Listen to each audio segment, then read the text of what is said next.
ఒక్కొక్కసారి మనం ఏం చేస్తామంటే మనకేదో ఒక విషయం కరెక్ట్ అనిపిస్తుంది. అది కరెక్టా కాదా అనేది మనం ఆలోచించం. అదే కరెక్ట్ అని ఫిక్స్ అయిపోతాం అన్నమాట. సో దీనికి సంబంధించి ఒక చిన్న ఉదాహరణతో చెప్తాను. ఒక 3 జూనియర్ డాక్టర్లు లైన్గా కూర్చుని ఉన్నారనమాట. వాళ్ళు ఏదో డిస్కషన్ చేసుకుంటూ ఉన్నారు. వాళ్ళ మాటల మధ్యలో దూరంగా ఒక అతను కుంటుకుంటూ వస్తున్నాడు. కుంటుకుంటూ వస్తుంటే వీళ్ళు ముగ్గురు అటు చూశారనమాట. చూసి అవి ఆ కుంటుకుంటూ వస్తున్నాడు చూడు, ఆ పేషెంట్కి మడమ ఫ్రాక్చర్ అయిందిరా, అందుకే అతను అలా కుంటుకుంటూ వస్తున్నాడు, గ్యారంటీగా నేను చెప్పిన చూడు జరుగుతుంది, మడమ ఫ్రాక్చరే అని అంటాడు. అయితే రెండో డాక్టర్ అంటాడు, కాదు కాదు మడమ దగ్గర కాదు, మోకాల దగ్గర బాగాలేదు చూడు, అతను నడక చూడు అర్థమైపోతుంది నీకు, ఎలా నడుస్తున్నాడు చూడు, మోకాల దగ్గర నొప్పి ఉంటేనే అలా నడుస్తారు, మడమ దగ్గర అయితే కింద కదా ప్రాబ్లం, అలా నడవరు, ఆ నడకని బట్టి చెప్పేయచ్చు, మోకాల దగ్గరే నొప్పి అతనికి అని రెండో డాక్టర్ అంటాడు. మూడో డాక్టర్ అంటాడు, పిచ్చా మీకు ఏమన్నా ఏంటి అసలు మీ ఇద్దరే ఏం మాట్లాడుతున్నారు, కింద మడమ దగ్గర మోకాల దగ్గర అయితే అలా ఉంటుంది అన్నాడుక, చూడు అసలు ఎలా కుంటున్నాడు, అట్టుంటే విధానాన్ని బట్టే చెప్పేయచ్చు, మీరిద్దరు భలే ఉన్నారే జూనియర్ డాక్టర్లు అనిపించుకున్నారు.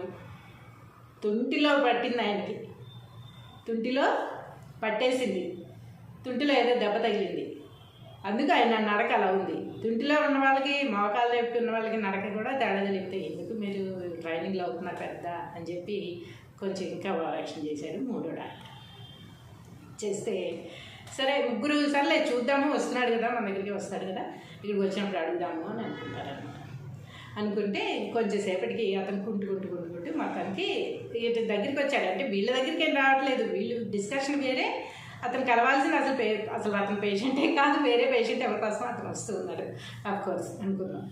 అలా వీళ్ళ ముందు నుంచి వెళ్ళిపోబోతుంటే వీళ్ళు ఆపారనమాట. ఏమయ్యా ఏంటి నీకు ప్రాబ్లం, కాల్లో అలా కుంటుతూ నడుస్తున్నావు అని అడుగుతారు. అంటే జూనియర్ డాక్టర్లకు ఎలా ఉంటుందంటే వాళ్ళ క్యూరియాసిటీ ఉంటుందన్నమాట. అంటే అందరు పేషెంట్స్ని ఏంటో వాళ్ళకి ఏ విధంగా ఈ ప్రాబ్లం వచ్చింది, ఎందుకు వచ్చింది, అసలు వాళ్ళ ప్రాబ్లం ఏంటి తెలుసుకోవాలి అనేది ఉంటుంది వాళ్ళకి.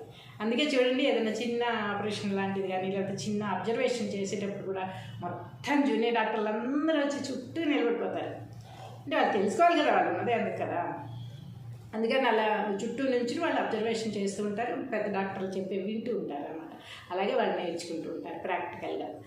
సో వీళ్ళ ముగ్గురు మాట్లాడుకునే దాన్ని బట్టి మాట్లాడుకున్నారు కదా, ఎవరు కరెక్టో అని తెలియడం కోసం అతన్ని అడుగుతారు, ఏంటయ్యా అలా కుంటుకుంటూ వస్తున్నావు, ఏంటి ప్రాబ్లం ఏంటి అని అడిగితే అతను చెప్పిన సమాధానం ఏంటంటే, చెప్పు తెగిపోయిందండి నాది, చెప్పు అందుకని ఈడ్చుకుంటూ వస్తున్నాను అని చెప్పాను. అంటే ఏంటి మనం అసలు విషయం తెలియపోయినా ఇది నాకు తెలుసు నాదే గొప్ప అనే మనస్తత్వం చాలామందికి ఉంటుందన్నమాట. ఫస్ట్ అసలు విషయం ఏంటి అనేది తెలుసుకోవాలి, తెలుసుకున్న తర్వాత దాని మీద మనకు అవగాహన ఉంటేనే మాట్లాడాలి, లేనప్పుడు అస్సలు నోరు విప్పకూడదు, తర్వాత అవమాన పాలవుతాం, అంటే అనవసరంగా అవమానపడడం తప్ప దానివల్ల ఏమీ ఉండదు అనమాట. కాబట్టి ఎప్పుడైనా సరే విషయం మీకు తెలుసు, దాని గురించి మనం మాట్లాడగల కెపాసిటీ మనకు ఉంది అంటే మాత్రమే మనం మాట్లాడాలి. ఆ విషయమే తెలియకుండా మనం ఇదే అని ఫిక్స్ అయిపోయి ఎదుటి వాళ్ళు మాట్లాడింది కూడా తప్పు అనేసి ఇది మాత్రమే కరెక్ట్ అని మనం చెప్పడం ఏమాత్రం మంచిది కాదనమాట. చూసారా అసలు అతనికి ఏదీ లేదు, కుంటాడే కాదు, ఇంత చూస్తే చెప్పుదైపోయిందని నేర్చుకుంటూ వస్తున్నానంటే ఎంత అవమానం. ముగ్గురు ఒకళ్ళ మొహాలు ఒకళ్ళు చూసుకుని తలదించుకున్నారు. ఎందుకంటే ముగ్గురు డాక్టర్లు, పైగా ముగ్గురికి అవగాహన లేదు, అసలు అది ఏ నొప్పితే ఎలా నడుస్తారో కూడా మాకు తెలుసు అన్నంత ఫీలింగ్లో వాళ్ళు ఉన్నారు. తీరా చూస్తే అసలు అది కాలు ప్రాబ్లమే కాదు.